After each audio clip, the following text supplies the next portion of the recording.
Hello and welcome to the Life in the Fasting Lane podcast. We are so excited to be with you again to talk about intermittent fasting, low carb, keto, lifestyles that make you hot and healthy and fabulous. And a lady who represents all of these things, we have her with us today, and that is Carolann McCann. Hi, Carolann. How's it going? It is going great. Thank you, Eve. Yeah, it's great to be here. Thank you so much for being with us. I'm going to tell you guys a little bit about Carolann. This is what I've heard, and then she can correct us if I get any of this wrong. Carolann, I hear, is kind of a badass. She had stage 3 breast cancer. She is a survivor who was treated with chemo, radiation, and intermittent fasting. That's right. We're going to talk today about what Carolann did with intermittent fasting for specifically her cancer. She not only crushed cancer, but has lost 45 pounds, like almost by accident. Who loses weight by accident, right? And this low carb diet and fasting, it sounds like, may have changed her life a little bit. So Carolann is a mother of 7. I'd like to hear about that because I'm barely hanging on with 1, a grandmother of 3. And she just completed training to become a health coach for IDM Program.com, which is Megan Ramos and Jason Fung. And I think you all know we are huge fans of those guys. So that's how I discovered Carolann. And I asked if she would come on the show. So Carolann, welcome. And are you ready to talk to us about all of this? Yeah, for sure. Yeah. All right. Fabulous. So you're this impressive woman with all this stuff. But I think the thing that was most interesting is you are our first patient, our first cancer patient, our first survivor that we've had on the show. And I know there's a huge amount of interest around what fasting can do for health. And I was hoping you could tell us a bit, if you're open to it, about your cancer journey and your treatment plan. And is that how you discovered fasting? Okay, well, all great questions. And I'll start off with being a cancer patient. I tried to push myself away from being a cancer patient in words. And after the fact, I looked at it as a real responsibility for everybody who came after and who had the opportunity to make a change in their health. So going back, like 2016, I was diagnosed with stage 3 breast cancer, as you said. Now, I found it all on my own. One morning I woke up, getting dressed, putting on my clothes, and I thought, that feels weird. Something's not right there. But I'm like, it was Christmas break and kids were sleeping. I thought, nah, I'm just going to forget about it and go on. The next day, the same thing happened. I'm getting up, I got dressed, and I feel this, thing on the side of my hand. I'm like, that is really weird, 2 days in a row. So I ran into the bathroom, investigated, you're looking and checking it out. Yeah. And I thought, this is a lump. And so I ran back, woke up my husband and said, Jeff, you have to look at this. You gotta help me sort this out. Sure. So the process was kind of crazy. I jumped in the car. I drove to the doctor's office. I didn't pick up the phone or anything. I don't think I was panicked. I just thought I knew that this was something to not just slough off. And so I went to the doctor, and right away he sent me for some tests because I went in there. I took my mother-in-law with me because she is a great advocate for everybody. And I knew she would not let me leave and forget to ask the right questions and kind of push for the testing that we needed. Because sometimes you go in and the doctor's like, well, it could be just, your time of the month. It could be anything. And they don't really treat it or they're not like aggressive to do anything at first. So I was dead serious that we had to do something about this right away. And he believed me, and he saw and he felt and he knew, you're right, we have to investigate. So that's what we did. So well, that sounds like a cool doctor. Like, I'm glad you brought an advocate with you, but sounds like a cool doctor who listened to your intuition. Yeah, he really did. And so I went and had the mammograms done. I had a biopsy done. I had ultrasound, everything like wham, bam, thank you, ma'am, one morning done. Yeah. And that's when the radiologist told me, I said, you can't send me out without telling me what you see. And he could tell I was calm and collected and I wasn't going to lose my cool. And he said, you're right. You got it right on the money. You're right. this is cancer, and we'll find out where you are in this, the grading and the staging later. And so it was just kind of was like a whirlwind of a real emotional roller coaster. It was kind of crazy for about 2 days. Do you mind if I ask your age? Like what age you were? What was going on in your life at this time when all this happened? Well, I'm 51 now, so I was 48. Okay. And a lot was going on in our life because, like you say, we have 7 kids. 3 are grown, launched, out of the house. Yeah. 4 are still at home. So we were like, I mean, I didn't vocalize all my fears because I'm a strong person and I'm going to hold on to them all and get through this. That's what I thought. Yeah. But we were looking at our middle child, her grade 8 graduation was coming up. High school uniform fittings was coming up after that. And just all of this junk in your brain. Sure. And you're just starting to question, am I going to be here to see this grade 8 graduation? And then am I going to be here for school uniform measurements? And then am I going to be here for grade 10, 12? And you just start looking at the future in very close windows. Like everything just becomes really close. And so we worried for a bit. We did. Yeah. But I think we had a real big community of people around us, family and friends. We belonged to an amazing church who just really supported us and allowed us to just chill. Got it. And they just took care of everything. Yeah. That's incredible. So from the discovery to the point that you found out that you had cancer, how long was that process and what did they tell you about the cancer? So when I discovered it and went for the test, it was 4 days. And then from that 4 days, we had to wait for the biopsy to come back. And I don't remember, it's like childbirth. It's like crazy that day. And then the next day you're like, oh, let's go do that again. That was fun. So I think it was about 2 weeks. So we really had to wait a long time. It seemed like forever. And just wait for that pathology report to come back. So in the meantime, my husband was already part of IDM Program as a client. He was a patient of Jason, of Dr. Fung. And so he said, he's the smart one. And he said, you need to call Megan. You need to get an appointment and get into the clinic and see what we can do to just holistically go at this alongside of whatever they project for treatments. So that's what we did. And I was really fortunate to get an appointment with Megan. And I became a client like almost right away before my surgery, before anything happened. And that's when we just started fasting. She said, let's just put you on a really light 24-hour, 36-hour, whatever you can handle.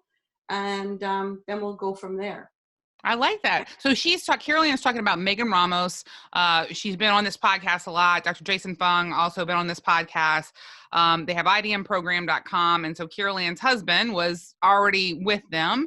And so Megan says to you, we're just going to start with some 12 or 32. Like, let's see what you can do. Yeah. And had you ever done any fasting before? Were you like, this is crazy? My husband was already fasting. Yeah. Probably 7 months. He had already been fasting.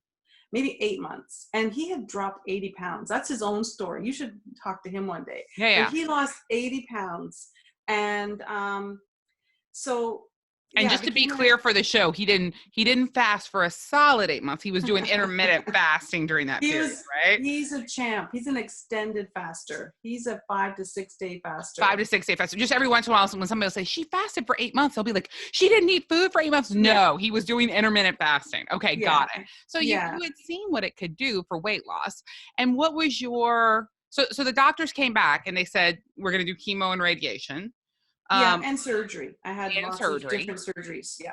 And so how did you view the fasting? Like, were you like, okay, well, this will just give me another tool, or how did you view it? Like in your head, what did it sound like when you were like, these are the treatments I'm going to do?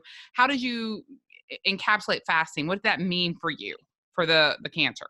Yeah. Well, for me, I don't really it became a superpower. Okay. It totally 100% made me feel like a superhero. Now, beginning it, I think I just looked at it as therapy. And it was just something that was going to go alongside everything else, like the drugs, the medication, the surgery. And this was just one more thing that was going to help the process be faster and less painful. And that was my mindset. This is going to help me. And, Megan said it's going to help with nausea. It's going to help with focus. It's going to help with your sleep, all of these things. And, one by one, we just ticked them all off. It did them all. So when I began treatment, if you don't mind me skipping to that, Yeah. Megan said, this is what I want you to do. And I don't know if I was like the guinea pig, because there's a lot of them in the clinic in the early days. Yeah. But she said, let's try you on a 3-day before your chemotherapy fast. So I would fast 3 full days before my chemo day. And then chemotherapy, that day I would go to treatment. I would eat 1 to 2 meals that day, my choice. Interesting. Before the chemo? Like, would you eat the 1 or 2 meals before the chemo or after the chemo? No, like it would just depend, because sometimes treatment days are very, very, very long. Like they can be 8 to 10 hours. You're in a clinic, in a chair, and just being there, and being hooked up to an IV for a whole day. So sometimes I would eat, and sometimes I would eat when I would go home. So it just depended how I felt and what I wanted to do that day. So I would eat that treatment day. Then I would go home and I would take a really nice long Epsom salt bath. And that just helped me relax and gave me a better sleep, as well as it started to extract any kind of toxins that my body didn't need from the treatment that day. So the reason why we fast before is to prepare the body for the treatment and to get rid of all those carbs and sugar and all those things that clog up our body that we're learning now, because cancer feeds on sugar.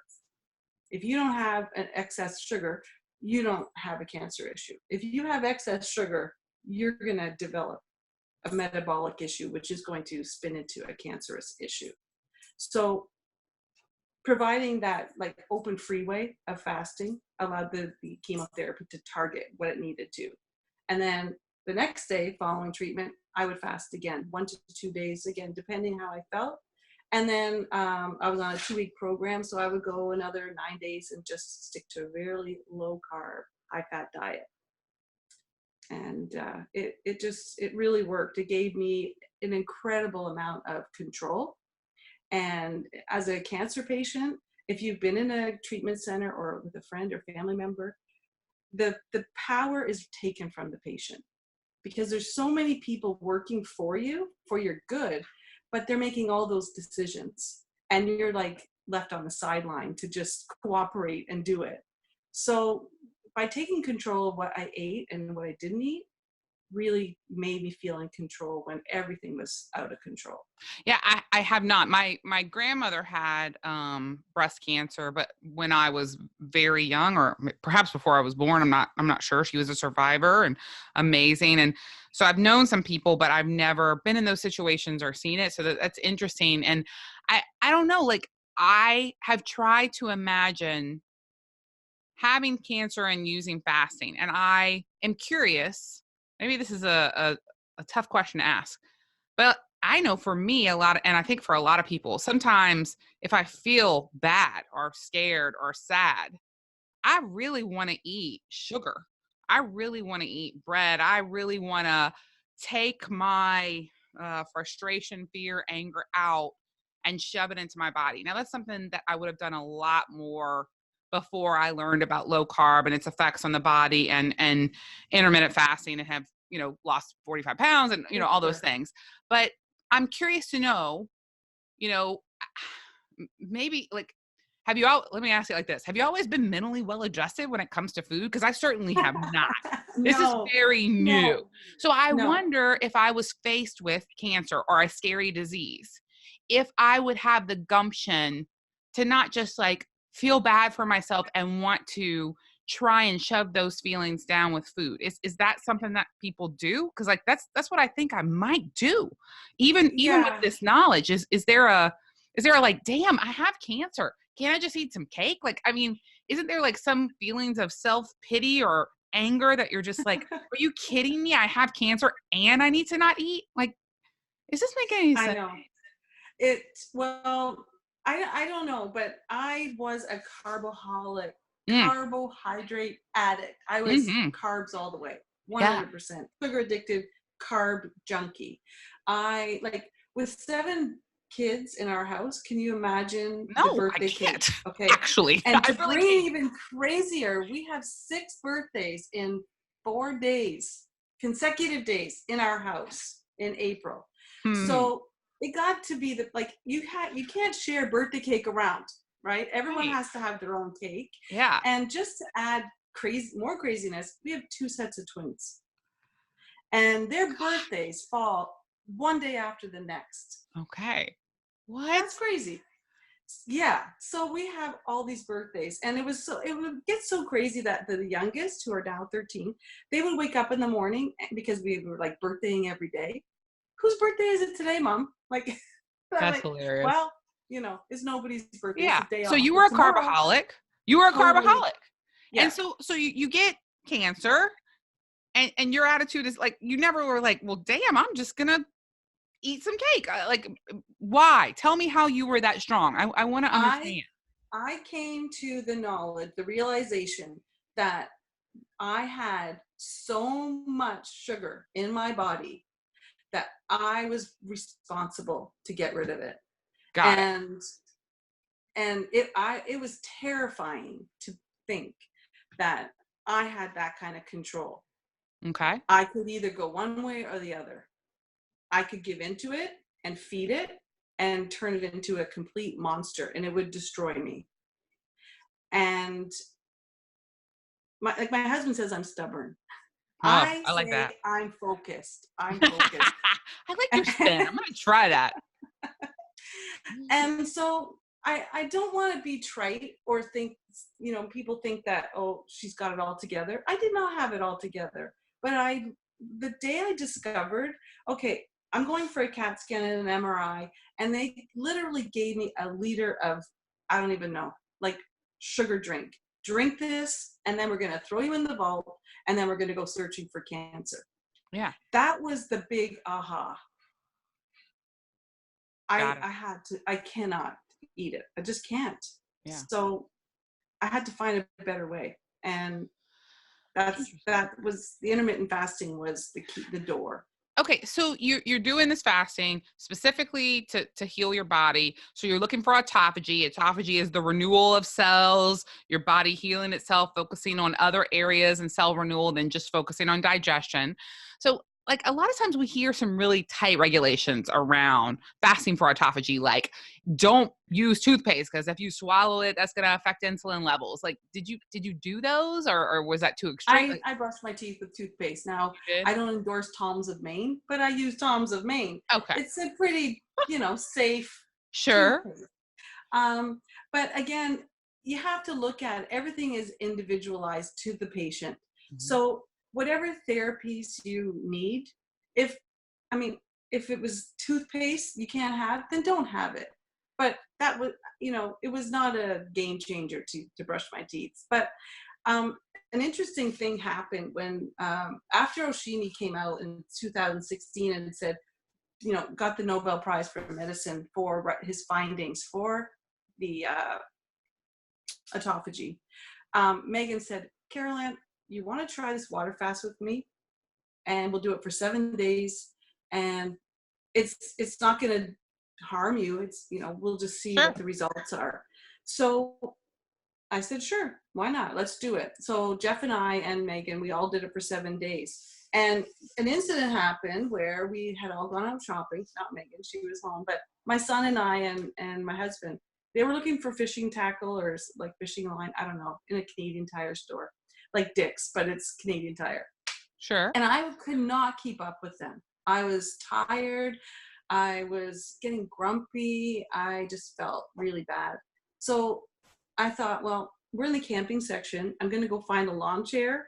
I went and got it, and I propped it out in the aisle, and I just sat there and let them find what they wanted. And again, when we were leaving, I just said to Jeff, I really don't feel well. And I mean, I can't keep up. And this is So when you were fasting on the 7 days. And were you also this, doing chemo at this time? no, this, Okay. yes. Now Yeah. Okay. this was not during the water fast. This was after. Okay. It was already completed. But I developed a fever, and when you do, you have to go to emerge. So I went into the hospital, and my oncologist just happened to be on call. So I saw him right away. And he said, Carolann, you have a blood clot in your lung. And he's like, I don't even know how you walked in here and why you're still talking to me. Like, you should be really in distress. But he said, the crazy thing is your body's already destroying it and breaking it up and taking care of it. Yeah. So Weird. I know that the water fasting was a very powerful tool. Wow. Yeah. So Now I still, when you talk about your doctor responding to this, when they said, okay, we want you to do chemo, we want you to do radiation, and then did you go in and say, okay, and also I'm going to do fasting? Did you tell them that? And what did they say? yeah, I went in and I thought, well, surely he's going to say, Carolann, stop eating sugar because that's your enemy. So we went in and I said to him, should I stop eating sugar? He said, no, you can eat sugar. Should I, like, how about fasting? Because I already knew about it. So I thought, well, should I be fasting? He's like, no, you can just keep eating. Just eat what you want, eat sugar, don't do anything. So the next visit I told him, well, I'm going to fast. And he's like, well, that's your choice. That's fine. Okay. I think he thought it was a little bit crazy. Okay. But he just laughed and said, okay. But, at the end of it all, and one of my last appointments, I will go every 6 months. I won't not go for 6 months. I'll always be his patient. But he said to me, Carolann, I never worried about you because I knew that I could see the results in what you were doing. What a good So, doctor. Like, what yeah, a freaking good doctor. Like, we have got to, I think, stop treating doctors like gods and not humans, and stop expecting that every doctor knows everything, and yeah, not let them make all the decisions for us, but use them as a guide and question them and ask them and push them to get more knowledge and bring things before them like you did. But like, that's all you can expect, I think, from this doctor, is to say, I saw you, I listened to what you said. That's not what I knew about, but like, to go along that journey with you. yeah, That's interesting. 100%. Yeah, it was fantastic. What a good doctor. Yeah. He So, still okay, thinks that I'm a little bit crazy. well, maybe you are, Carolann, but aren't Yeah. the most interesting people a little crazy? Otherwise, it's super boring. So good for you. Yeah. All right, so Yeah, you have 7 kids. You have 3 grandkids. we What did do. they think? I mean, were they already into it because Jeff, your husband, was doing this, or they were like, "What are you doing? Like, have some No, food." What they what was were the reaction? they were against it. Now, Really?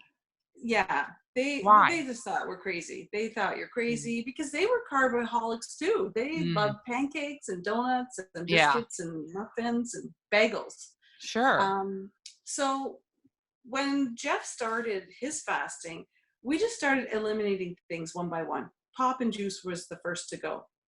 And then we just started eliminating things from there.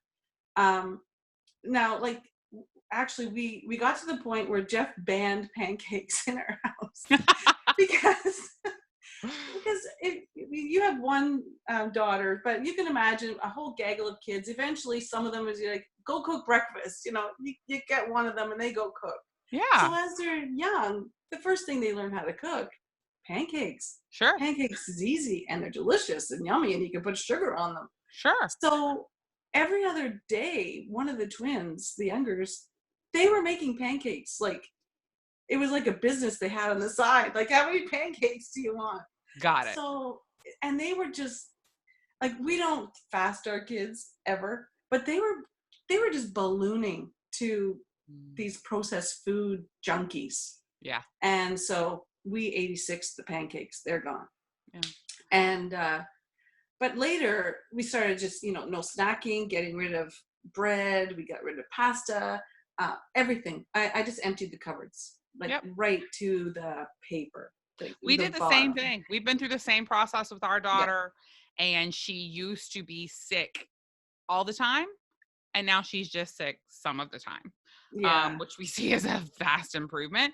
Yeah. And she was just looked very inflamed, and now she just looks skinny and Yeah. healthy. And it's Yeah. really interesting to watch. And man, it's not an easy process. It's not easy for It's not. anybody giving it up when you're It's addicted to it. yeah, we still have challenges today. Like, Sure. we still have challenges. We have teenagers in the house Yep. who have jobs, who have money, who Yep. can order, Uber food when Sure. we're out. And we're like, who ordered Uber food here again? But it's part of being a teenager. We get it. But Yeah. we've really given them the tools to make better decisions. And they've done that. But there was a time, like, my son came home from school and he would like circle the kitchen, like, we're gonna die, looking in the cupboards, because we're like European shoppers. There's nothing in the cupboard. It's Yeah. fresh on the counter or in the fridge. Yep. Like, so he's just like, I don't know how I'm gonna exist like this. But now he's the first one to go find pork rinds. He's the first one to, like, our fridge is full of Perrier, and they just drink it. I love So it. yeah, they've adapted. They've adapted Good. really, really well. And So always, I'm just going to add, we've always taught our kids how to cook, even before 5 years ago. sure. So they know how to cook real food. They know how to cook whole food, and they're great cooks. So that's really helped. Well, good. I'll come over tonight. I'm really looking forward to that. It'll be great. All right. So you went through the treatments. You used fasting. You lost weight. How much weight did you lose? I lost almost 50 pounds, like 45 to 47 pounds. That's crazy. And I kept it off. And I actually went to the doctor yesterday, and I'm up 6 pounds from 3 years ago. So I can live with that. That's I can live amazing. with that. Yeah. So tell us about your health now. What situation is the cancer now? Well, they don't ever tell you that it's gone. There's no test they do. It's just, you're just in it for 5 to 7, 10 years. So, but I'm healthy. I have no treatments. I will have some surgery coming up, but it's just reconstruction. Sure. People might want to know, I didn't do a mastectomy. I opted for a lumpectomy. So there's some repair from that, which is its own set of, debacles, but we'll fix that. So I feel great. And I just take every day to be grateful, really. Like, we're blessed. We know that we're blessed, and we try to live like that. Well, Carolann, I'm so happy that you're healthy. And for those listening out there who have cancer or just finding out or have a family member that does, it sounds like you have a pretty firm belief that fasting might be an important tool in the arsenal to be considered. Would you say that's a fair statement? Yeah, for So sure. if you're struggling with that, or you have a family member or a loved one, it's something to look at. It's something to explore. Gather your own information, search for it online, check out idmprogram.com. And also, I'd love for you to hear a little bit from Carolann now about how she just completed a 3-year training program to become a health coach with IDM. So if you're inspired by the story, you want to read about her, you can look at idmprogram.com. And Carolann, tell us what made you do that, and what does a health coach do? Well, first of all, I'll have to tell you, Jason, Dr. Fung, and Megan handpick all the educators. There's no, you can't apply for this job. So they came for me, which is awesome. I'm honored. I really am honored. And all the educators are handpicked. And if you look at them all, they're all so different, and they all bring something really unique and genuine, and they're all passionate in one area or several. And excuse me. So there's no program that you can get involved in to become an IDM coach. They have to just come and find you. So the process, when Megan said, you need to come and do this, I was in the middle of treatments, and I'm like, I'm kind of busy right now. I can't do this right now. And she's like, yeah, no, but when you're ready, we'll do this. And you need to be here because you have a great passion and power to inspire people. And that really encouraged me to just get to where I am today. Sure. So the process was long. lots of reading. I've sat in on hundreds of client calls with all the coaches. And I'm going to have a choking fit. I don't know why. Sorry. I'm going to have a sip of water. You'll have to fix go this for later. Yeah. But basically what Carolann does now is she works with people. So I think when people fast, there's all kind of different people that need different levels of help. Some people just need information. Read a book. I suggest The Obesity Code, Complete Guide to Fasting. Obviously, Jason's books are some of my favorite ones. And maybe that's all you need. Or maybe you don't want to buy a book. Maybe you just go online and you read all kind of information from people that you trust and you search for intermittent fasting and you read these things. Maybe you need more support and you have a friend that can give you that support. Maybe you have a doctor who is all about this and is ready to support you. And then sometimes we just don't have those resources and we need more. And I think that is a time to check out idmprogram.com. And there's all kind of coaches there, like Carolann was saying, where I think a coach is really a lot like selecting a therapist or a fitness trainer or a best friend. Some people you're just going to click with and some people you're not. And Carolann is now doing coaching. And of course, she brings a very specific experience through dealing with fasting for health. And it's something to check out. So you've already started doing this, Carolann? I haven't. We'll begin later this fall.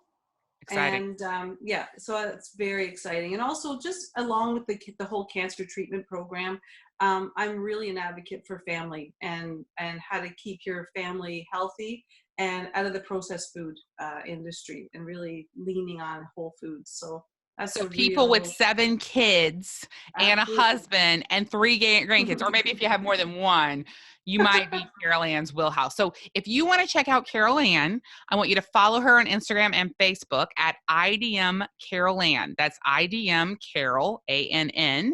And you can follow her there. She's very interactive. I've seen her all over the place. You got to check her out.